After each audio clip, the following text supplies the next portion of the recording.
Bwana asifiwe.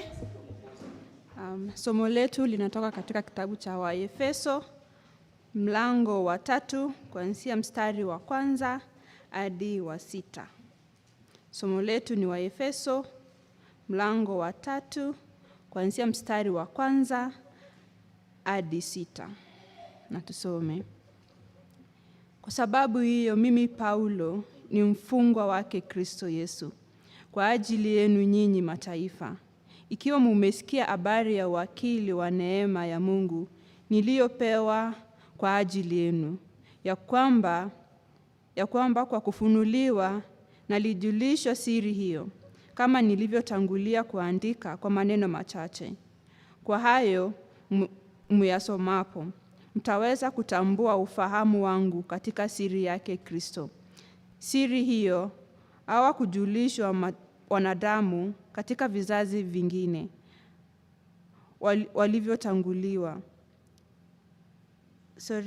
Siri hiyo hawakujulishwa wanadamu katika vizazi vingine, kama walivyofunuliwa mitume wake watakatifu na manabii zamani hizi katika Roho, ya kwamba mataifa ni warithi pamoja nasi wa urithi mmoja na wa mwili mmoja, na washiriki pamoja nasi kwa ahadi yake iliyo katika Kristo Yesu kwa ajili ya Injili. Na hilo ndilo neno la Mungu.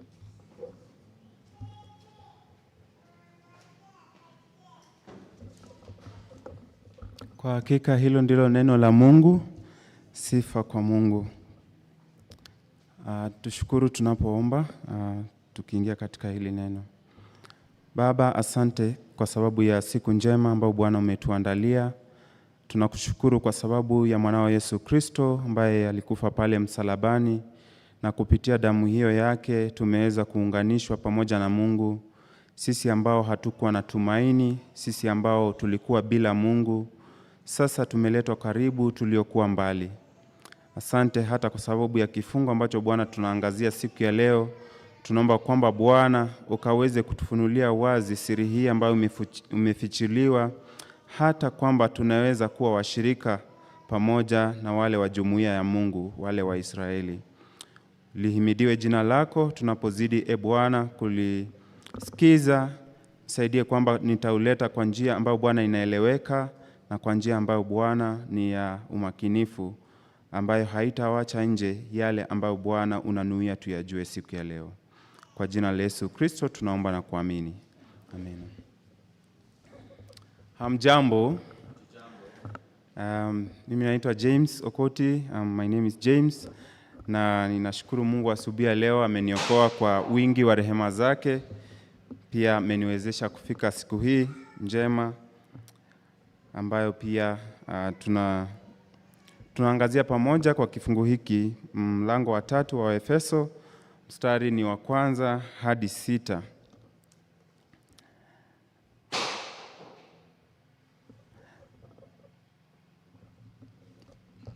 Na kabla tujaendelea ni kuwa Paulo anaendelea kujenga mazungumzo haya kwa kitu ambacho amekuwa akiongelea tangu mwanzo wa kitabu hiki, kwamba tumeletwa karibu na Mungu, na wale ambao walikuwa watu wa mataifa ambao sisi ni hawa ambao sisi si wa Israeli, sisi ni watu wa mataifa, tulikuwa mbali sana na Mungu. We were far from God, but God has brought us near kupitia damu ya Yesu Kristo. Kitu kimoja ambacho Paulo hataki tukose kukiona wazi katika hiki kitabu kizima ni kwamba mambo yote ambayo anayataja, mazungumzo yake yote yanafika kimo ama the climax of everything ni kwamba yote yanatimia kupitia Yesu Kristo. Tumeletwa karibu, tunashiriki baraka za kiroho kupitia Yesu Kristo. Tumeokolewa sisi ambao tulikuwa tumekufa katika mienendo ya kilimwengu, sisi ambao hatukuwa na jina, tumeletwa karibu kupitia Yesu Kristo. Na sasa hapa anafika pia kiwango cha kusema kwamba kuna siri ambayo ilikuwa imefichwa katika agano la Mungu na watu wake, hata katika agano la kale hawakujua wakati huo, lakini sasa limetambulika. Na sio kwamba Paulo analeta siri fulani spesheli ama ufunuo fulani spesheli kama vile wengine wanaweza simama wanasema niko na ujumbe mahususi. Yeye anasema kwamba ujumbe huu ama siri hii ambayo imefichwa kwa muda mrefu sana na ambayo sasa imefunuliwa ni kuwa kupitia Yesu Kristo na kupitia kwa injili hiyo ya msalaba, wale ambao walikuwa Wayunani ama watu wa mataifa sasa wameunganishwa na tumekuwa kitu kimoja. Bwana Yesu asifiwe. Ndio hili ambalo anasema hapa. Lakini labda kwa kukumbushana tu muktadha wa ama the context wa haya maandishi, Paulo akianza anasema kwa sababu hiyo mimi Paulo ni mfungwa wake Kristo Yesu kwa ajili yenu ninyi mataifa. Akisema yeye ni mfungwa wake Kristo, inakuja kwa njia mbili, kwamba yeye amejitolea sana vile alivyoitwa kwa ajili ya kazi ya Kristo, lakini kwa hakika kweli Paulo alikuwa anaandika kitabu hiki akiwa gerezani. Alikuwa amefungwa, na hakuwa amefungwa kwa sababu alikuwa mwizi ama alikuwa amefanya makosa hapa na pale. Alikuwa amefungwa kwa sababu ya wito wa injili ambao alikuwa amekabidhiwa na Yesu Kristo. Bwana asifiwe. Kwamba ukirudi pale katika wakati alipobadilishwa, alipokutana na Kristo katika Matendo ya Mitume 9, anaambiwa yule nabii, nenda kwa yule mtumishi wangu, maana nimemtuma kwa mataifa na kwa wale ambao wamepotea, kwa wafalme na wana wa Israeli. Unaweza yapata hayo maneno kutoka kwa Acts chapter 9 verse 15. Kwamba Mungu amemtuma na ujumbe huu wa neema, ni neema kiasi kwamba wale ambao hawakuwa karibu, unajua nyumba ya Israeli walikuwa wanajua wao ndio watu wa Mungu. Na walikuwa wanafanya hata wale ambao ni Wagiriki hawakupaswa hata kutangamanika na wao. Kwa maana walijua sisi ndio walioitwa na sisi ndio tunapaswa kufuata kile ambacho Mungu amesema na kile tunafanya ndicho kiko sahihi. Na hivi Paulo anapoitwa anatumwa ili hali yeye ni Myahudi kama wao, anajua mambo na sheria za hekalu kama wao, lakini anapotumwa anapewa charge, anaambiwa ametumwa kwa watu wa mataifa. Na anapoanza mstari huu anasema kwa sababu hiyo mimi Paulo mfungwa wake Kristo Yesu kwa ajili yenu ninyi mataifa, ikiwa mmesikia habari ya uwakili wa neema ya Mungu niliyopewa kwa ajili yenu, ya kwamba kwa kufunuliwa nalijulishwa siri hiyo kama nilivyotangulia kuandika kwa maneno machache. Kwamba yeye anasema alijulishwa siri hiyo. Na vile tutaenda yapata mistari chache ijayo, kwamba siri anayoiongelea sio kitu ambacho mtu hawezi kufikia kwa kujua. Kwa maana ni neema ambayo imeletwa kwa kila mmoja. Hakuna mtu anaweza kupiga kifua akasema mimi ninajua zaidi, mimi niko na upper hand kuliko mtu mwingine. Ni kwamba siri hii ameiweka wazi. Nilikuwa nasoma asubuhi hii kutoka kwa tafsiri fulani ya Biblia. Anasema kwamba inawezekana Paulo alikuwa amewaandikia ujumbe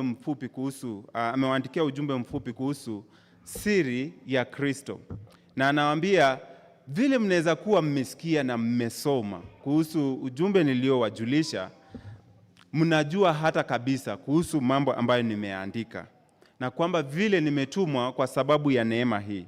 Na hivyo ndio Paulo anajitokeza katika njia hii, kwamba aweke wazi yale ambayo amefunuliwa na kile ambacho ameitwa kwa ajili yake. Kwa hivyo tunapata kuelewa kwamba Paulo ameitwa tu kwa ajili ya injili, only for the sake of the gospel is he sent. Na hii injili ni injili ya neema. It is the gospel of grace. Kama ni injili ya neema, ni injili ya neema kwa njia gani? Kwamba wale ambao pia hawakufaa kushiriki katika mambo haya sasa wamepata nafasi kuyajua na kuyashiriki na kuweza kuwa warithi pamoja. Ile mistari ambayo imetangulia tu hapo katika mlango wa pili, tumeambiwa labda soma na mimi katika mlango wa pili mstari wa 11 hapo, 11 kuendelea mistari kama mitatu hapo. Anasema, kwa ajili ya hayo kumbukeni ya kwamba zamani ninyi mlio watu wa mataifa kwa jinsi ya mwili, mnaoitwa wasiotahiriwa na wale wanaoitwa waliotahiriwa, yaani tohara ya mwilini iliyofanyika kwa mikono, kwamba zamani zile mlikuwa hamna Kristo, mmefarakana na jamii ya Israeli, wageni wasio wa maagano ya ahadi ile, mlikuwa hamna tumaini, hamna Mungu duniani. Verse 13, lakini sasa katika Kristo Yesu ninyi mliokuwa mbali hapo kwanza mmekuwa karibu kwa damu yake Kristo. Bwana asifiwe. Kwamba hamkuwa na tumaini, hamkuwa na lolote, hamkuwa na jina, hamkuwa na Mungu duniani. Mlikuwa kivyenu, wale watu wa mataifa ambao we are part of them. Sisi hawa, labda tuangalie haya maneno kama ni yetu. Sisi hatukuwa na tumaini, hatukuwa na Mungu. Hatukuwa mojawapo ya jamii ya Mungu ama jamii ya Israeli ambayo iliitwa tokea pale mwanzo. Lakini kupitia damu ya Yesu Kristo, sisi ambao tulikuwa mbali tumeletwa karibu. Hallelujah. Only through the blood of Jesus, only through his blood are we brought near those people, even us who are far from God. We were very far from God, but Jesus, anasema tu kwa neema yake, yeye peke yake. We were dead in our trespasses. Tulikuwa tunafuata nia zetu na mawazo yetu na miungu ya dunia hii, tukifuata azma na mawazo ambayo yako karibu na sisi. Tulikuwa tumefarakanishwa na Mungu. Neno hilo kufarakana ni kama kutengana kabisa. Hauna umoja kwa njia yoyote. Lakini tumeletwa sasa karibu na Mungu. Sisi ni pamoja na warithi ile nyumba ya Israeli. Ile baraka ambayo imetajwa kuanzia pale mlango wa kwanza, baraka za ulimwengu wa kiroho, sisi pia tumepokea. Anaposema tumekombolewa na Yesu, pia sisi tumekombolewa na Yesu. Anaposema we have been adopted, pia sisi tumeingizwa katika jamii ya wana wa Mungu. Anaposema we have been sealed by the Holy Spirit, pia sisi tumewekewa muhuri wa Roho Mtakatifu kupitia damu hii ya Yesu Kristo. Acha tukielekea hapo mwisho tuangalie mstari wa 5 na mstari wa 6. Mstari wa 5 nasema, siri hiyo, Paulo amekuwa anaongelea siri, anasema siri hiyo hawakujulishwa wanadamu katika vizazi vingine, kama ilivyofunuliwa mitume wake watakatifu na manabii zama hizi katika Roho, ya kwamba mataifa ni warithi pamoja nasi na urithi mmoja na wa mwili mmoja, na washiriki pamoja nasi wa ahadi yake iliyo katika Kristo Yesu kwa njia ya Injili. Bwana sifiwe. This is the mystery.